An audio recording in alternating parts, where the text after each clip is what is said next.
Hello.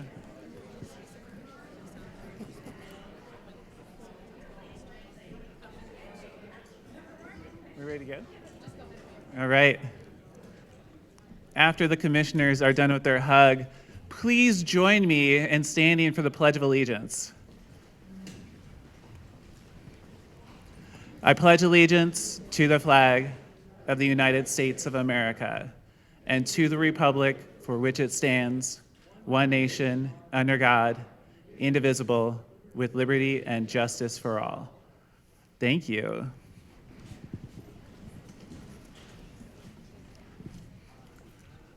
Before we get started formally, I'd love to have every local elected official stand up and tell us who you are. Maybe I know there's at least one or two out there. Okay.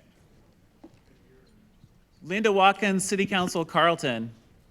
Oh yeah! I feel like there's a county commissioner in the audience, but he's not standing up. Rick Olson, Yamhill County Commissioner. All right, anybody else? Who are you? Wait, who said so? Who asked? Oh, who am I? I'm Casey Kula. I'm the newest Yamhill County Commissioner.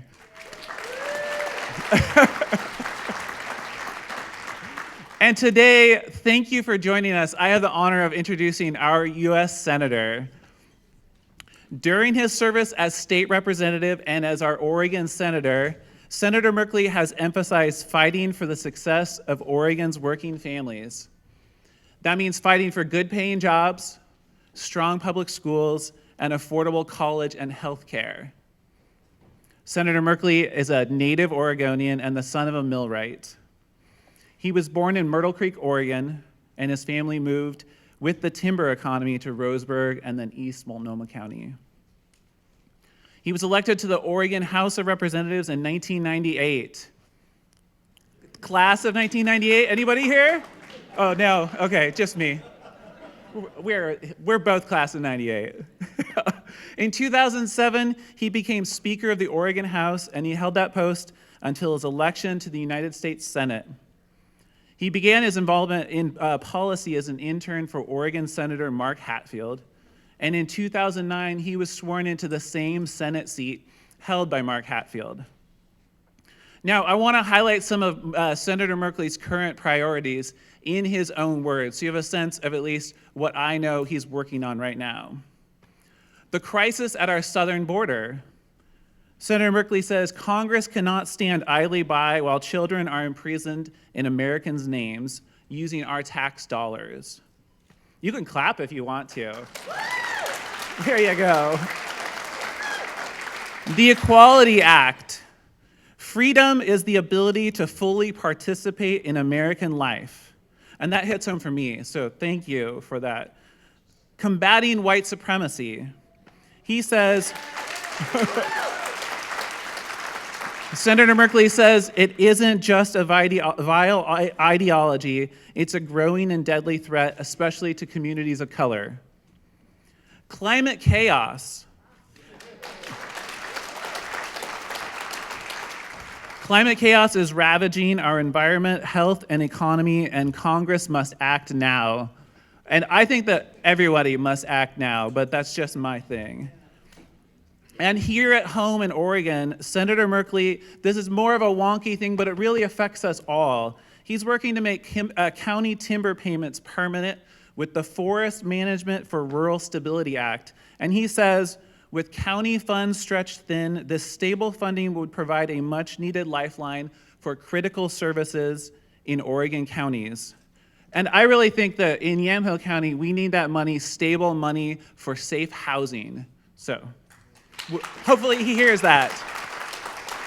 So Senator Merkley holds an open town hall in every Oregon county every year, and this is his 16th town hall in this year and his 376th overall. And we are so delighted to have him join us today. So please join me in welcoming U.S. Senator Jeff Merkley. I didn't even know where you were. So. let you pray today. Thank you for being here. Well, greetings, everybody.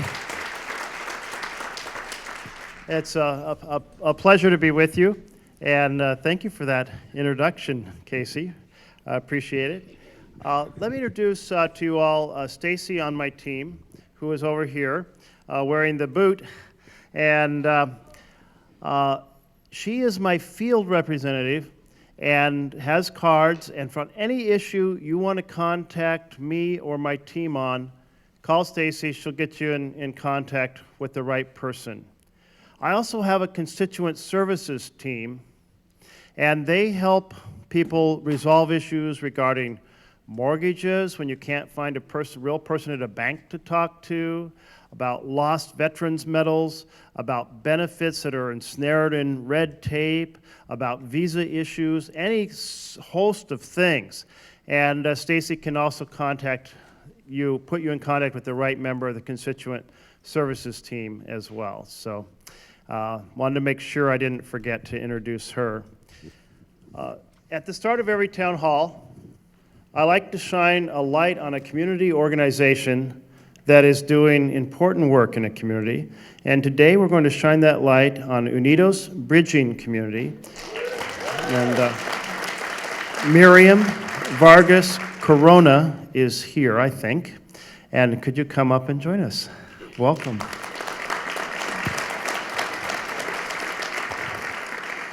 So Unidos is a nonprofit McMinnville that works to advocate for Latino immigrant families and to build bridges of support and understanding among the Latino and non-Latino communities. And I just think in terms of when we have so much division in the country, it's really nice to have groups that are working to build bridges. Thank you for doing so.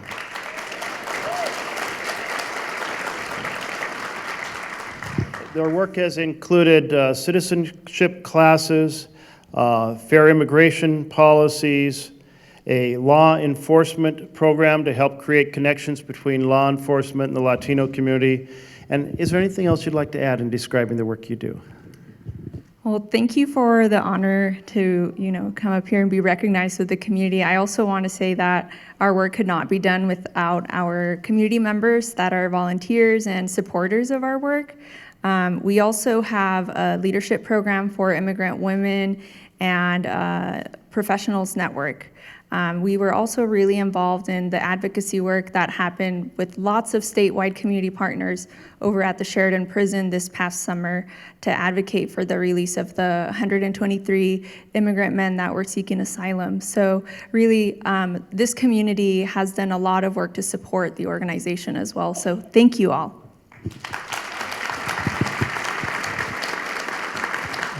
Just as a way of symbolically showing appreciation for the work that you all are doing, this is a flag for you to use in appropriate fashion that has been flown over the U.S. Capitol. Thank you. Thank you for your support. You're welcome.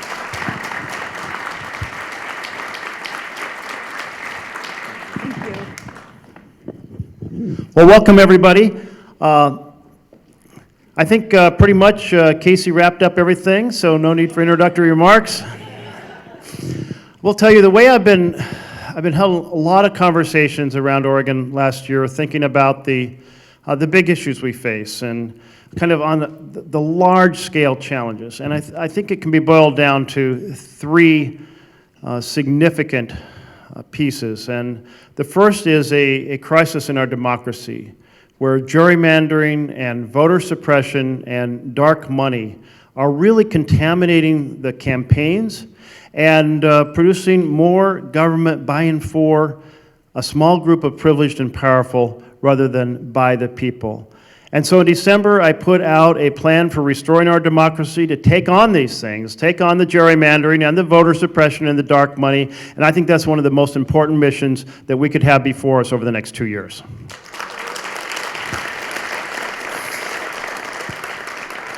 The second is really the foundations for families to thrive. Almost always, if I'm sitting with a family and I say, what are you most worried about? Within a minute, one of 4 topics will come up. It's healthcare, it's housing, it's education, and it's a good paying job. almost nothing substitutes for a good paying job. There's so much we could do in all 4 of those areas. But Congress is not doing it right now. And I think to 2017, when the big legislative product was a tax bill that borrowed $1.5 trillion and gave that money away in tax benefits to the best off Americans. Now, I've held a lot of town halls, as mentioned. Well, I'll hit close to 400 this year. Nobody's ever come up to me and said, I got this great idea. Let's go borrow a whole lot of money from the Treasury and give it to the richest people. No, people would like to see it invested in those foundations for families to thrive. That helps the next generation. It helps this generation. So how about if we claw back some of that $1.5 trillion and invest it in housing and healthcare and education and living wage jobs? And I'll tell you, infrastructure is a big piece of that. It not only creates a lot of good paying jobs now, it really builds a foundation for a thriving economy in the future. I have been to China when they were on bicycles. I went back and they had ring roads that they were building around their cities that were clogged with cars. I went back and they had metro systems that they were building and bullet trains. You know how many miles of bullet train we have in the United States of America? 0. China, from that first train that I rode on outside Beijing, they now have 16,000 miles of bullet trains. They are investing in their future economy. We are sliding behind. So let's change that. And let's develop the infrastructure, create the jobs, and build a strong economy for the future. This third macro issue, it is climate chaos. And we see it in all kinds of ways. We see it with the longer forest fire season, with the smoke damaging our wine grapes, with the smoke damaging commerce in urban areas, with the challenge of the snowpack being less and melting off earlier, reducing irrigation water and resulting in smaller, warmer streams, which are not as beneficial to our trout and our salmon.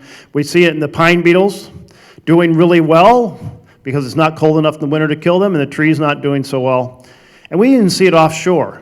Offshore Oregon, kelp forests, which provide habitat for hundreds of species, food and habitat, are disappearing. And it's a complicated thing that started with a virus in the starfish. And it sounds like it doesn't affect us, but it does.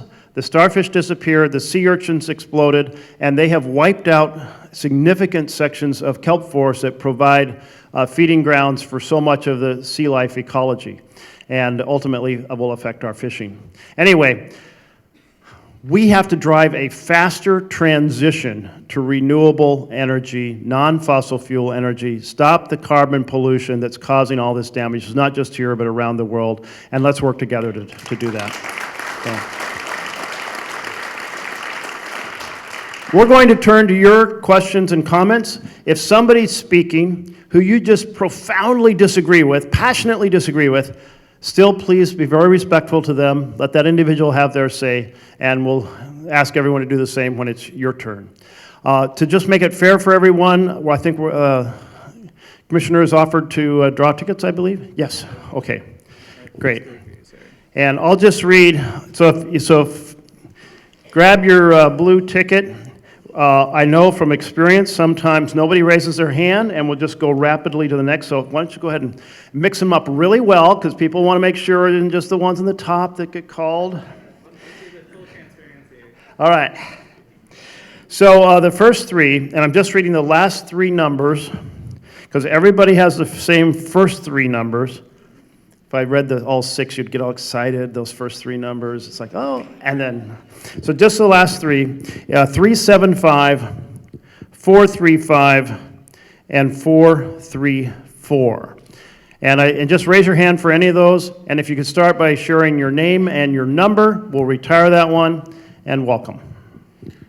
Jim Chinna. I live here in McMinnville.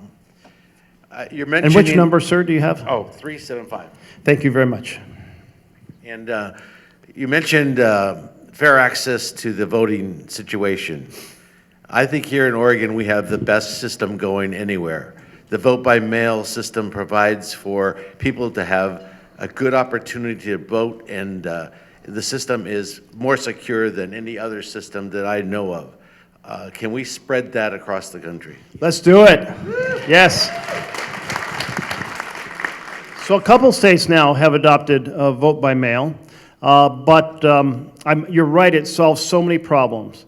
It prevents manipulation of the precincts on election day, understaffing them, changing their location, telling false mailings that suggest that they're not where they really are.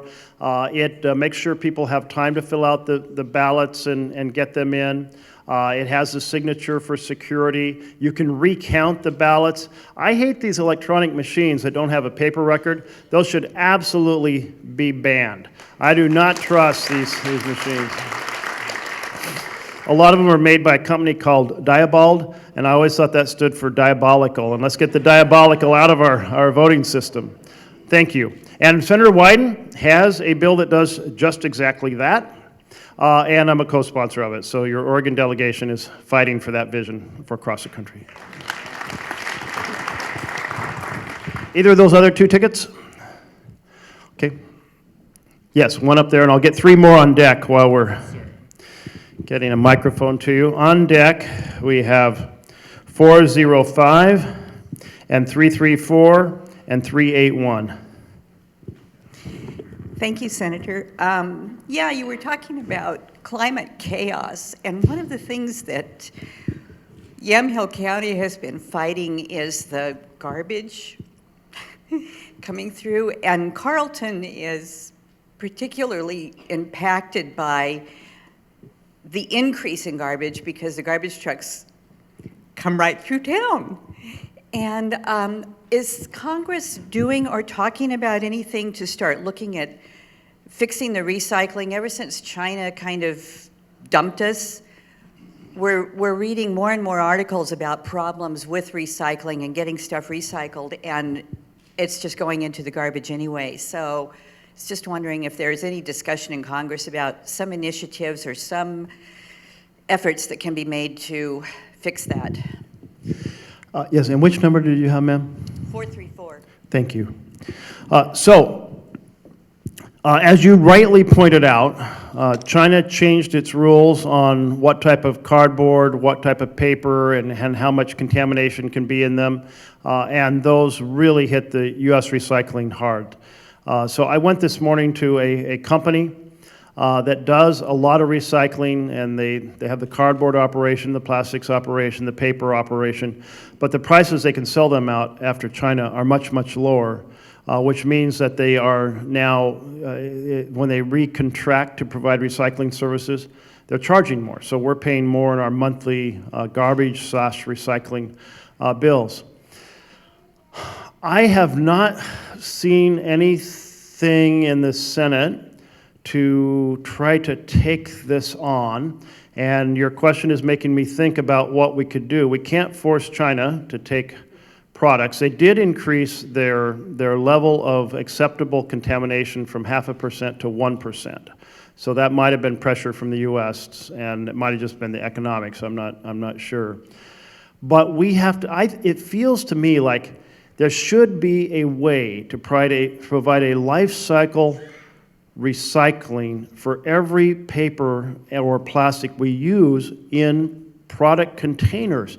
But we have to figure out how to make that happen. So for example, you might find in plastics there's a market for the triangle plastics numbers 3 through 7, but maybe not 1 and 2, and so on and so forth. So is there a way we can only use those categories that actually have a market so that we aren't sending them to the landfill?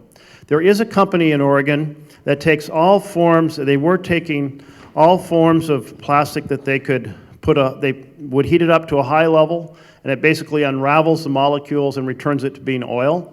I found out this morning that they are now only doing that because of the drop in oil prices for styrofoam. But so there is a recycling strategy for styrofoam, and they sell the oil right back to the company that makes new styrofoam.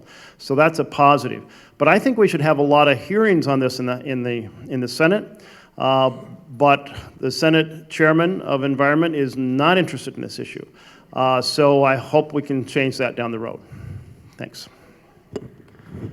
Okay, do we have anybody else on that group? Yes, over here. Thank you. Al Owen from McMinnville. Senator Merkley, thank you for all you do. It's very much appreciated, at least for me, and I think everyone else here also. I do have a suggestion. I think we should borrow $1 trillion and give it to me. If there's any way we could start that, I would appreciate it. I'll check into that. Okay. Al. Okay, good. I do have a prepared question.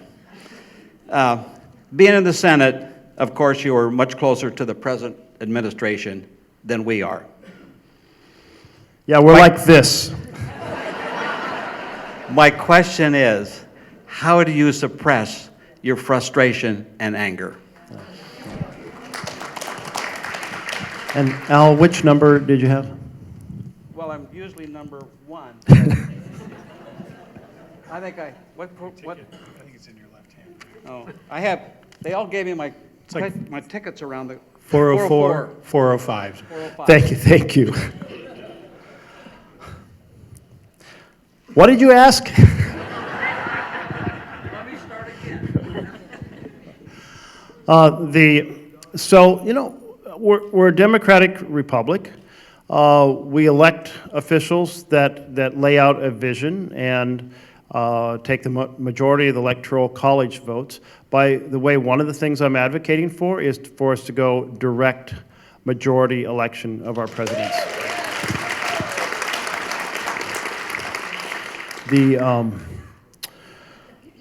There are things that I agree with President Trump on. I agreed with his argument that we had to find a way to quit sending manufacturing jobs overseas. I don't think his strategy for addressing it is effective, but I agree with his argument that that should be a goal. I also agree that we should take on the high cost of drugs in this country, the gouging of American citizens on drug prices. So the president said a few months ago we should have a reference drug pricing bill. Well, I have a reference drug pricing bill, so I'm waiting for President Trump to come out and endorse it. And this bill says that you cannot charge Americans more than the median price of what you charge in Japan, Canada, and the major European countries. So it'd put an end to the gouging of Americans. So I'm waiting. I'm waiting for the joint press conference. Stay tuned. And I was very concerned about some of our foreign policy, some of our alienation of our allies, and some of the embracement of dictators around the world. And I've been having a lot of conversations with the Secretary of State about those issues. I really hope we can get through the next 2 years without any new war. And certainly if there is a war, it should never happen without the approval of Congress. That's what's called for in our Constitution. So find ways to work together whenever we can and carry the public dialogue whenever we can't. And I do feel there's going to be more accountability for the administration now coming from the House of Representatives. That would help a lot. Okay, who's next? Over here. And if you could start with your number, I'll get it retired. 334. Thanks.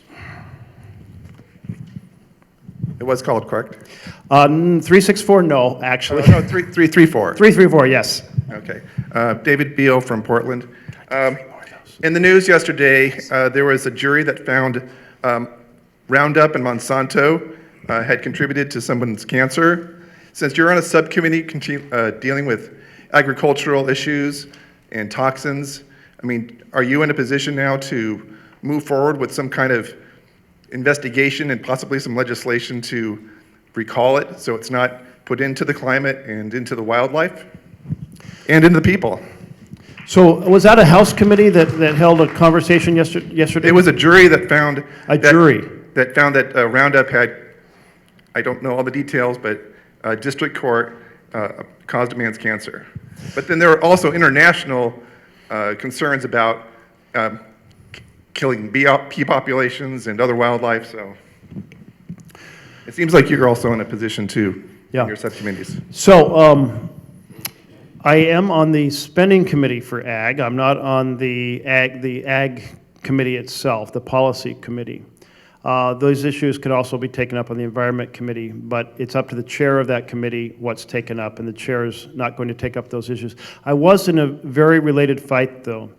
The year before last, there was, Vermont had laid out a labeling bill so that everyone would know when you buy a product whether or not it had genetically modified molecules. I'm not sure what the right words. Ingredients, and GMO. The industry said, well, we think there should be a consistent standard across the United States and not let Vermont's law go into effect.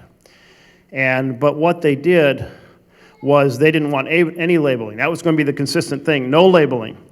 They said, well, let's just put this computer box code, this square code. It's called a quick response code. It looks like a little box of black and white squares. And they'll say a customer can come along and you can look at each product in the grocery store and take a picture of it, and it'll take you to a website, and somewhere in that website it will tell you about the ingredients and how they were made. As opposed to every other industrialized country in the world, it says right up front, GMO, not GMO. And this is very much related because Monsanto's Roundup is specifically designed to be put on a GMO corn or other GMO products. So, and some of those genetic modifications make the plant tolerant to an herbicide. Some of them actually put the insecticide inside the cells of the plant. And you can't get all the details on the package, but at least you could alert somebody and give the customer the first heads up, and they could do an investigation. I won the first round. I lost in the end. And essentially, there's been no action by the federal government to implement any system that would be useful to consumers. I called it the 3-second test. You should be able to look at a product, turn over the package, and say, is it GMO or not GMO? Just as a starting point for understanding whether it's likely that something like Monsanto's been used, and then you could look into the more details. I was driving with my daughter from Portland to Reno, and you know how many insects hit our windshield? Almost none.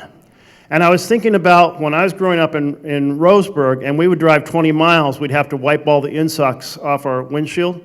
We are seeing this vast collapse. It's referred to as an insect Armageddon. And it affects the whole chain. And it's because of all these things we're putting into the environment. It can't be good. It can't be good. And our bee colony problem is as well. So at least let's start with an honest conversation and give consumers the power to choose the products they want. That creates a market opportunity that will help drive changes in the food industry. That's my hope.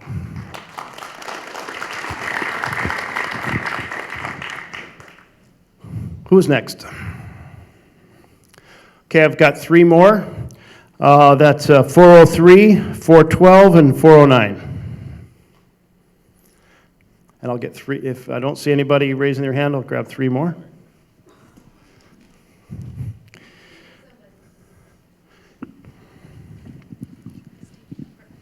I have number 409. Thank you. And my question is, could you talk a little bit about Medicare for All and where you stand on it and the chances of anything happening with it? Yes. So I'm a co-sponsor of Medicare for All.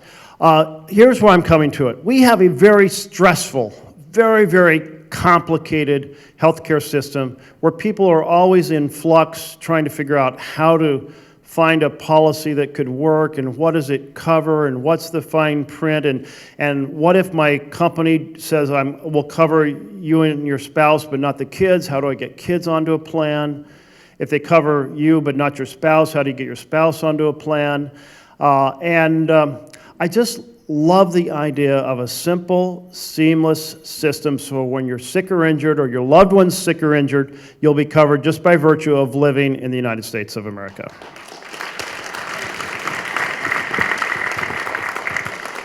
I think in the end, we're not going to get to a point where we say to people, you have to switch policies. I just don't think that that's going to happen. So I also laid out a Medicare for all option so that anybody could choose a Medicare plan. Any company could, any individual could. It strengthens Medicare for seniors as well. It operates as a public option, much like SAFE does here for workplace health care. Here in Oregon, the political world and the business world got together and they developed a public option on workers' compensation. And it's called SAFE, State Accident Insurance Fund. Most companies that have it don't even know they have a public option. But the result was the cost dropped in half for the same services. And then Rhode Island, there's a senator from Rhode Island, his name's Sheldon Whitehouse. He was insurance commissioner. He looked around the country for the most effective way to get more cost-effective health care in the workplace, and he said the Oregon plan, SAFE. So he adopted that in Rhode Island. It cut the prices in half. And so at least that would give an option. I mean, I would love to get onto a Medicare plan and I could just stop worrying about my health care the rest of my life. And so I hope everybody will have that option in the near future. I think it's going to depend on the presidential debate because right now there are certainly not the votes in Congress to provide the public option or a full Medicare for all. But I think it's worth advocating for. We need to dramatically cut the cost of health care. We need to make it a lot simpler, a lot less stressful, and if we think we have the best health care system in the world, how come we're paying twice as much and getting much lower health outcomes? We can do better.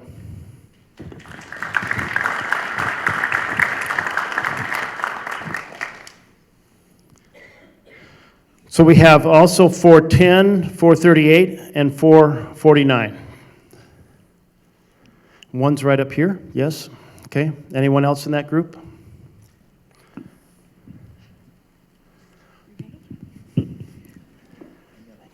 Thank you, Senator, for being here. So we have a problem in the Senate, and that is our majority speaker, majority leader. He continues to refuse to put bills to the floor.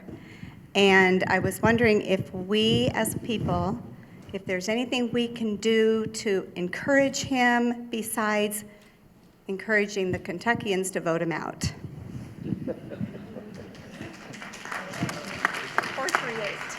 438.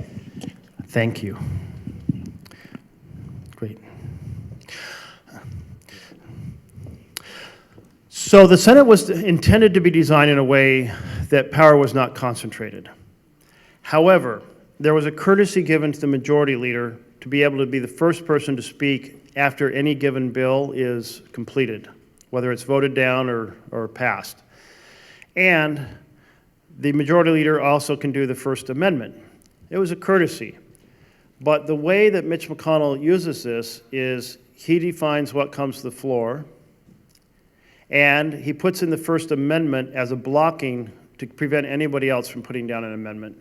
We had virtually no amendments during the year 2017. I mean, virtually none outside reconciliation, which has a different process, which is a special budget debate. And so you see very little debate. It used to be if you had an idea and you wanted people to vote on it, if I wanted people to vote on my low-cost drug bill, I could put it up as an amendment and do it on virtually any bill. Not now, because the access is blocked by Mitch McConnell. I think we have to get out of this mode, the abuse of the supermajority and the abuse of the majority leader's power, so we can have real debates about the issues that are affecting Americans and force our senators to take votes that maybe they don't want to vote on because they don't want to offend this group or that group, but we're not there to avoid offending people. We're there to wrestle with the real problems our country faces.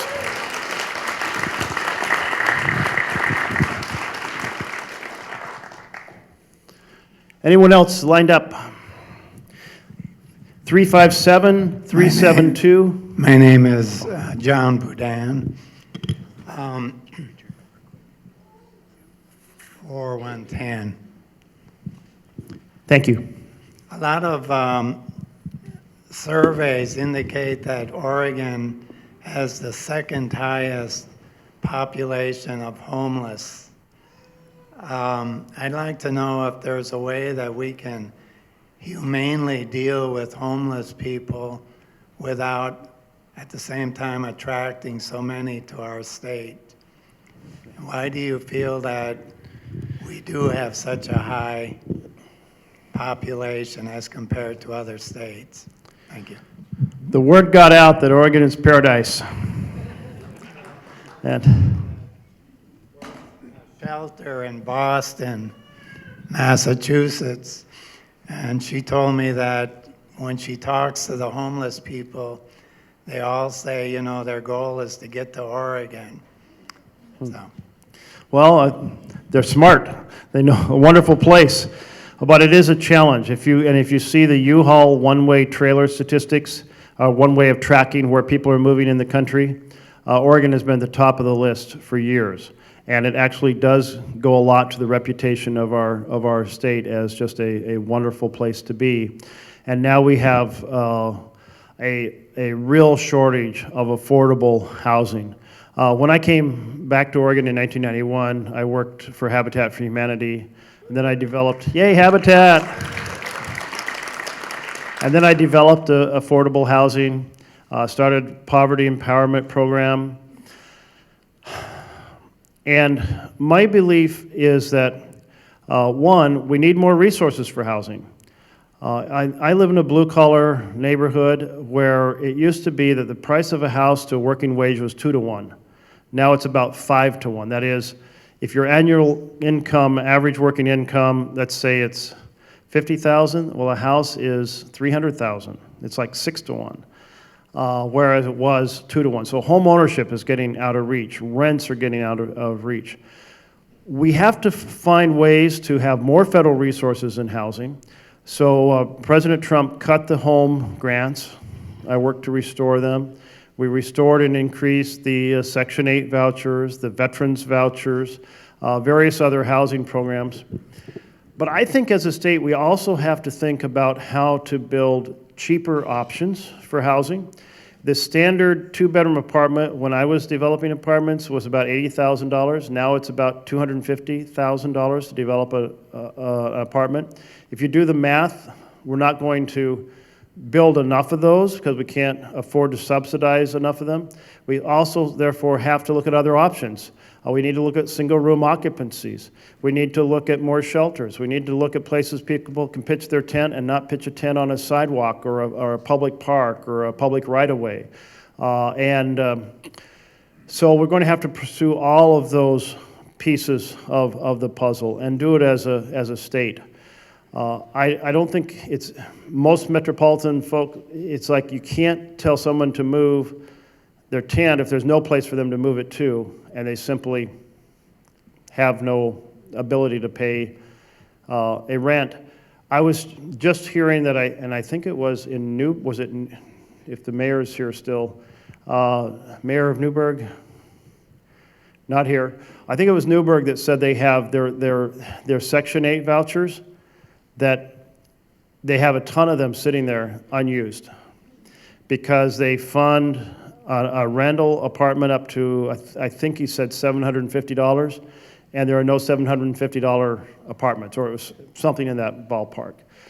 So that's just an indication. One of the things I've done is to try to get a revaluation of cities that have fast appreciating prices, so the Section 8 vouchers would cover higher rent so they can actually be used. The idea that we have those vouchers sitting there to help families and then they're unused while we have the homeless in the park, that makes no sense at all. So those are some of the pieces of the puzzle. It's not an easy problem. If it was an easy problem, we would have solved it.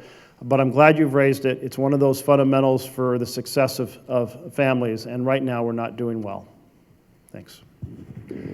Okay. Here we go. 3 more. 357, 372, and 384.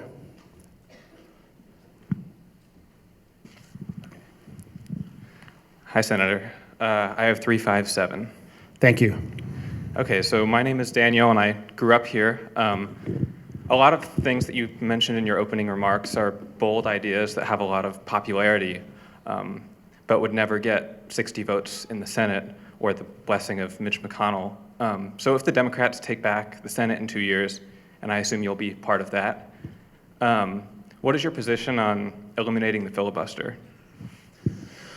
So when I first came to the Senate, I quickly realized that it changed dramatically in ways that I hadn't realized. When I was an intern for Senator Hatfield and when I worked for Congress in the 1980s, the Senate was simple majority in virtually all cases. Very rarely. It was a very big deal to say, no, I'm going to insist on a supermajority vote to close debate. Very rare. But the culture changed. And as the parties moved further apart, they started to exercise, the minority started to exercise more and more of this supermajority requirement. That's true for Democrats, it's true for Republicans. Thereby essentially turning the Senate into a deep freeze, a legislative deep freeze. There's an apocryphal story about George Washington that he called the Senate a cooling saucer. And it's a reference to the fact that the senators were indirectly elected, that they were for 6 years instead of 2 years, and so if the House was really rash with some kind of crazy ideas, because they're all elected every cycle, the Senate could calm that debate. And so some people now think when they hear cooling saucer that, oh, that's the means supermajority in the Senate, like that was the constitutional design. Absolutely not.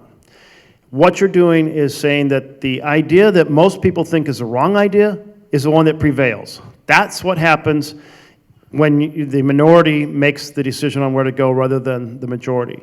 And you do that over time, and you just don't address the real issues we're facing.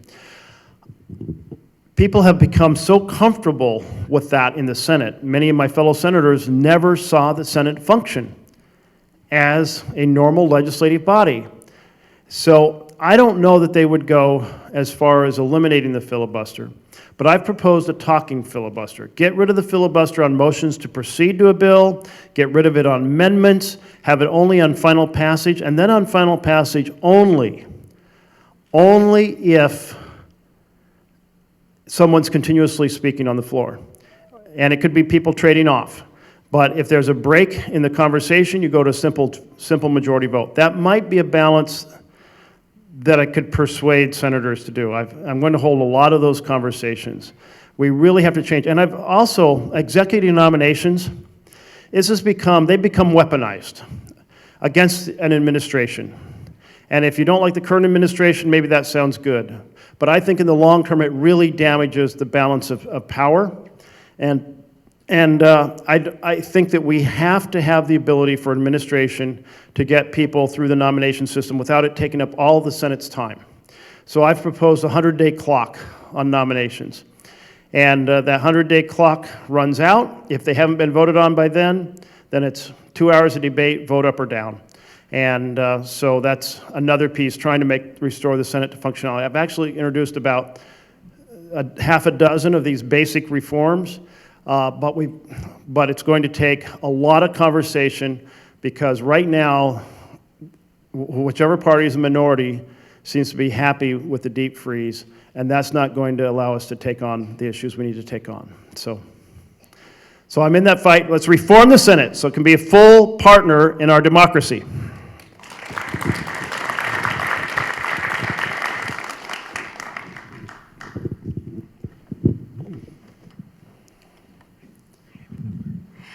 Hi, I'm number 384. I'm Hillary Ulig with Moms Demand Action for Gun Sense in America.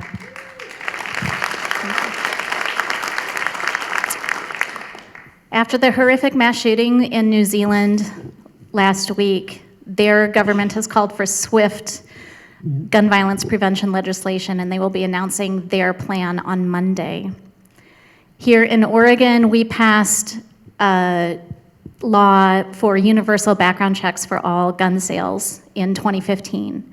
And we are thrilled that the House has passed H.R. 8 to call for universal background checks on all gun sales in the country. And I'd like to thank you for calling for Senate hearings. But what I'd like to know is what will it take to get the Senate to get on board with common sense gun violence prevention legislation like the House, like the majority of Americans support, like the rest of the world supports. So we had a debate over guns a few years ago in which Joe Manchin of West Virginia and Toomey of Pennsylvania, so a Democrat Republican, led that conversation. We got more than 50 votes on a package of reforms, but we didn't get the 60 votes, going back to the supermajority challenge. And so the question is, how do we get the few additional votes needed? And it's going to be because of organizations like yours changing the debate and the political calculation in state after state until we get enough senators to get that vote and make it happen. So thank you, Moms Demand Action. So limiting the size of a magazine, the device that holds bullets, so it can't hold more than 10 bullets. How many people would oppose that? Blocking the sale of semi-automatic assault-style rifles. How many would oppose that? I do a town hall in every county every year, and I can guarantee you, and I've been in parts of our state, that the vote would be exact reverse of what we just saw, which shows there is a significant urban-rural divide over these items. I think all those are consistent with the Second Amendment, but not everyone agrees with that. And part of the challenge will also be what we can put into that package that has most relevance. I have seen situations around the country, or read, not witnessed them, but read about various situations where someone is changing the magazine. A person shooting, pulling a trigger can shoot once a second. So in 10 seconds, a magazine can be empty. So with 10, they have to reload it, reload it, reload it. But when you go in with 50 or 100, the room, you've shot everybody in the room before you have to reload. So that's why I think, when we hunt, we put limits on the number of bullets you can have, no matter what type of hunting it is, including shotgun hunting. And so I think those are reasonable things, but we aren't there yet. And I do think grassroots action and pressure to counterbalance the political pressure of the NRA is going to be what has to happen, and I know you're at that. Okay, let's see, anybody else in that last group? 372? Thank you. Everyone seems concerned about immigration from the southern border, but is it true, things that I've read, that we get daily birthing trips into the United States from China and Russia? Daily what? Like it's like it was on 60 Minutes. It's like a society.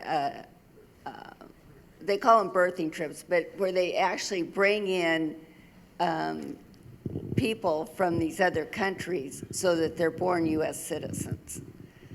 I haven't seen that Jeb 60 Bush had Minutes, but I would mentioned not be surprised that is Well, it sounds like it's the been case. going on for years, so I was just wondering if that was a concern. I'm not as concerned about the southern border as I would be about the other countries. Yeah, yeah. Anybody else heard about those birthing trips? Yeah. So I think that's real. There are folks who really want their kids to be American citizens, and I haven't heard much about how you pondered that challenge. But I will use the opportunity to talk a little bit about what I saw this last weekend. I went down this last weekend to see what the border looks like if you're looking at it from the Mexican side. A couple weeks ago, I had gone to Central America, the Northern Triangle, Guatemala, El Salvador, Honduras. And what I found there is there's this really intense street gang culture that is very oppressive. So as the president of Guatemala said, every company is paying extortion. And so if you're a little more prosperous, you have to pay more extortion. It just serves as a break on just the ground level economy for people to be able to survive. And it's not the sort of extortion that if you don't pay me today, we'll give you a second chance tomorrow. It's not if you don't pay me, I'll put a brick through your window. No, if you don't pay me, I will kill you, or our gang will come and rape your daughter, or we will kill your family. It is really intense, horrific stuff. They also have a big grip by the cartels. They have high-level corruption that's existed for a couple centuries of the untouchables, those who never are brought into the scope of law. They're beyond the law. They have malnutrition. They have really high unemployment. They have a challenge, a very young population in Guatemala. They said it was, the median age was 18, and I haven't checked this, but I was also told that that was the youngest in the world. So you have every year a ton of people becoming job age, but no jobs. So violence and domestic violence, street level, everything. Over the weekend when I was talking to the people in the shelters, I would sit down and I'd say, what caused you to leave? And they'd say, well, let me tell you the story. And they'd get about 4 words into it and explode into tears.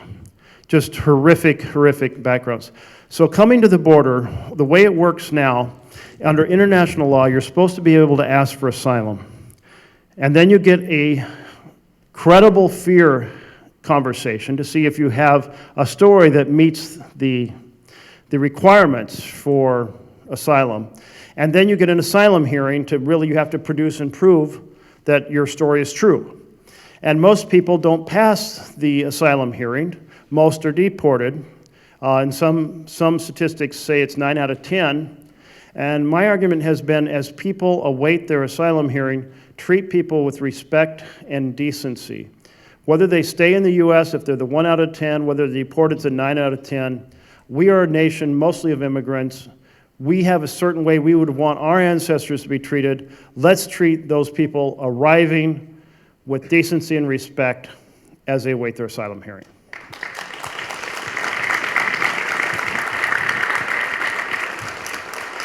So here's what's going on right now, at least in Tijuana. They are not being allowed to ask for asylum on the border. Many believe that this is a violation of our law and international law.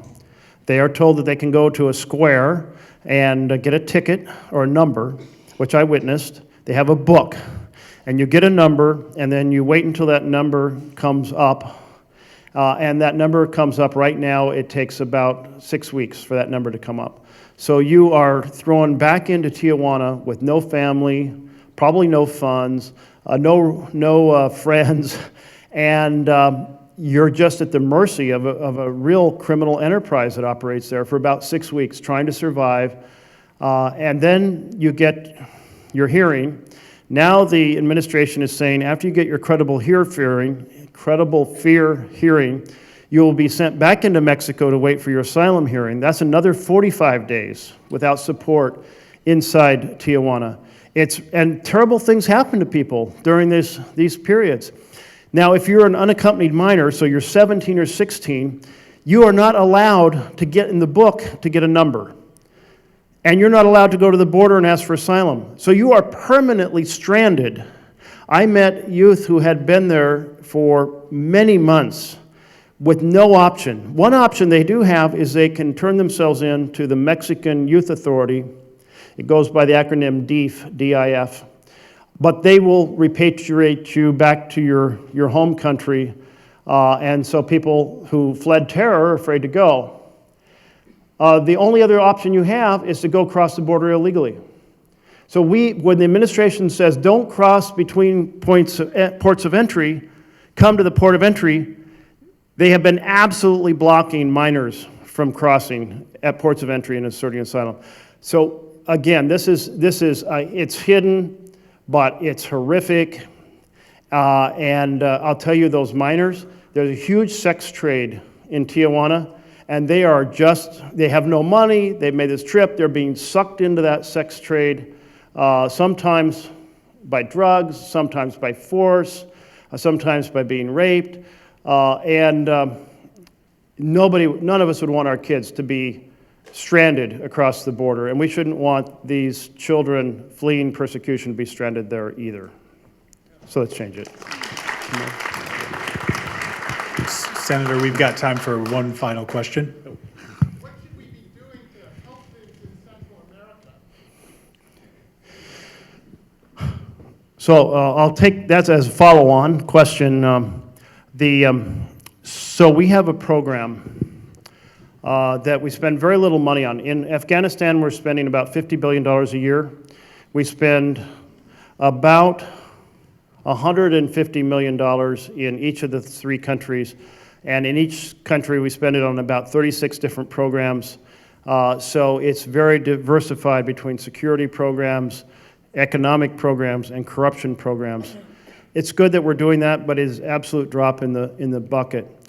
What we should understand is that there are 3 things that we export to Central America that have contributed to the problems they're facing. First, we export money. We buy drugs and the money goes back. So we export money. Second thing we do is export guns. Guns are not legal in Mexico, but they're very easy to smuggle south because nobody looks for them, basically. So the guns they have come from the United States. The third thing is we export gang expertise because we deported, appropriately so, many people who committed crimes in the gang culture, and they went down and established a street-level gang oppression. So we're tied in to the challenge that they have faced. It's a radical change. When I was between college and graduate school, I went through Guatemala and Honduras. Honduras was very, very poor, but very stable. There was a civil war in Guatemala, there was a civil war in El Salvador, there had just been a revolution in Nicaragua, but Honduras was very poor, but very quiet, very stable. And now it is not quiet or stable. It is absolutely controlled by these forces. So we should do more under, and the name of this is, not campaign,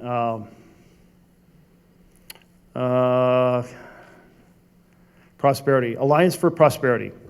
So the name is Alliance for Prosperity. We need to spend more and we need to refocus, now that we've had it for a couple of years, on the things that are really making an impact. So we need to have a full evaluation of those efforts and concentrate the money on that. I met with a Republican senator last week who's interested in this to say, let's team up, go through the analysis, see what's there, see if we can redirect more resources into programs that actually make a difference. But I kid you not that once that street-level extortion is established, and so many people have been touched by violence, it's a very hard thing to break. So yes, we need to do more down there, but it's not going to be easy. Plan Colombia may be the model. Plan Colombia did significantly change Colombia, did so at a time when the rulers and the rebels were both ready to change.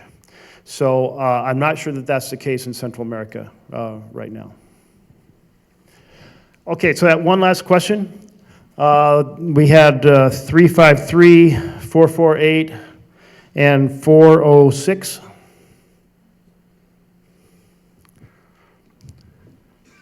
Right there.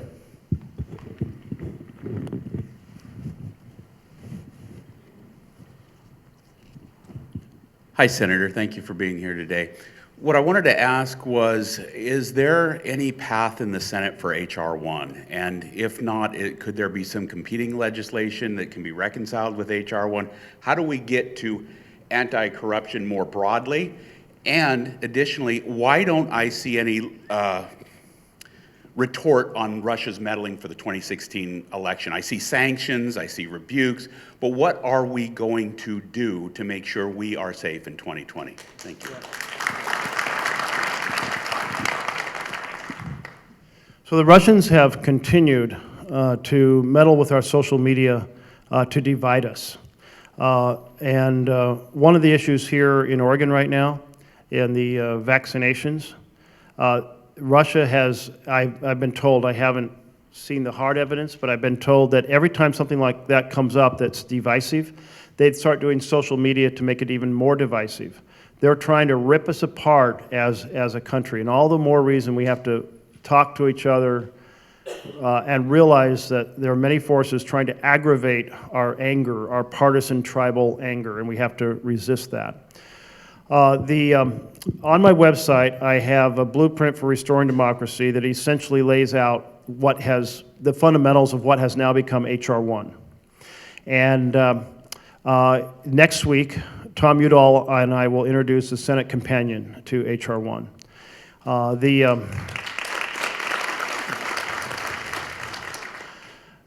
I do not think, well, Mitch McConnell has been going to floor, the majority leader, and he has been lambasting it.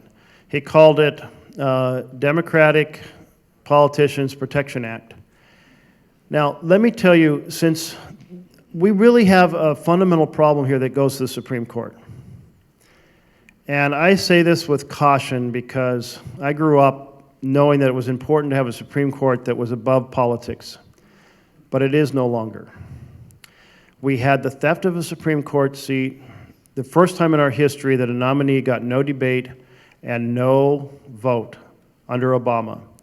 And then I'm sure I'll touch many sensitive feelings by saying Kavanaugh debate really bothered me because he was angry, he was partisan, because he misrepresented facts, and because he had a credible history of sexual assault, all the above. He did not be on the Supreme Court. I don't think he should be on the lowest district court to be found in the country.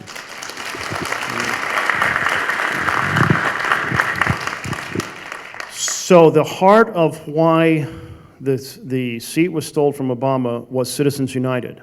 The Koch brothers in 2014 spent hundreds of millions of dollars on Senate campaigns, including the campaign here in Oregon when I was up for re-election.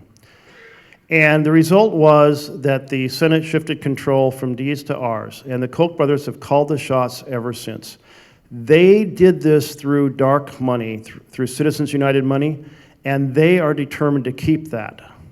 Now, Jefferson laid out the vision, and he said, if you're going to have a government that produces laws that reflect the will of the people, you have to have what he called equal voice. And by that, he meant power distributed across the electorate, not having some in a circle of power and privilege have huge more influence than the rest of America. Now, we know a lot of people weren't allowed to vote, weren't allowed to be citizens, so we had flaws, but we did have distributed power. Citizens United is the reverse of that. Then the Supreme Court proceeded to say, we're going to gut the Voting Rights Act. And this last November, there were tons of strategies to keep poor communities from voting, minority communities from voting, Native American communities from voting, and college students from voting. Huge number of strategies to keep people from voting. I think if you really believe in the vision of America, you believe in voter empowerment, not voter suppression.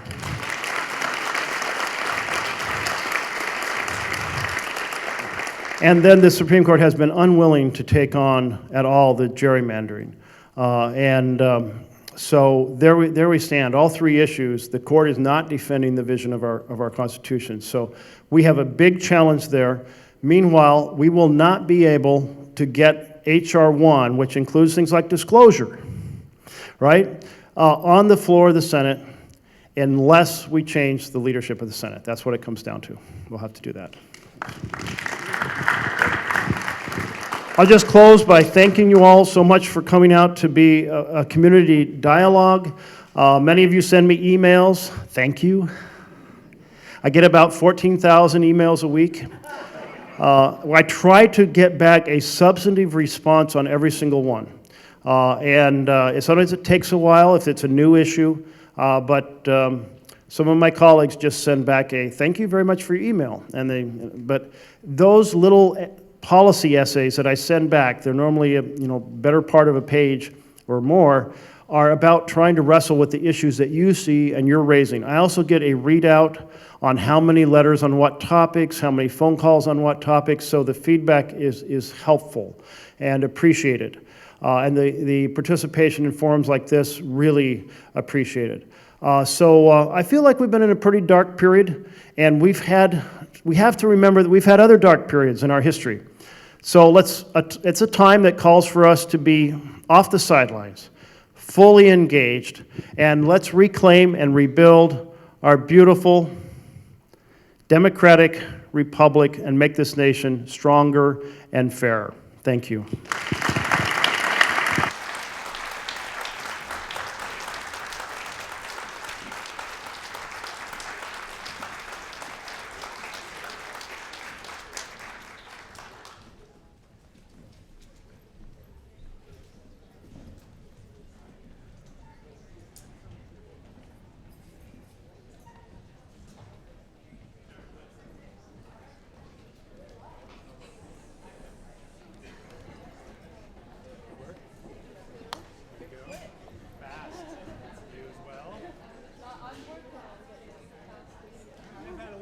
practice, maybe.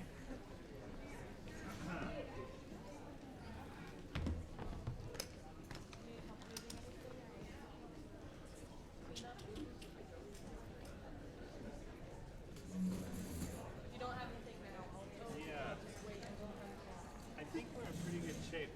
I guess one thing, Stacy's town hall box is out front. Are you leaving with them? Yes. Can you grab that and get it in The black one.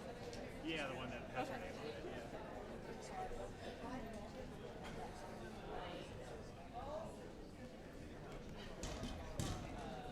So do you deal with any of this information that he puts out or anything like that?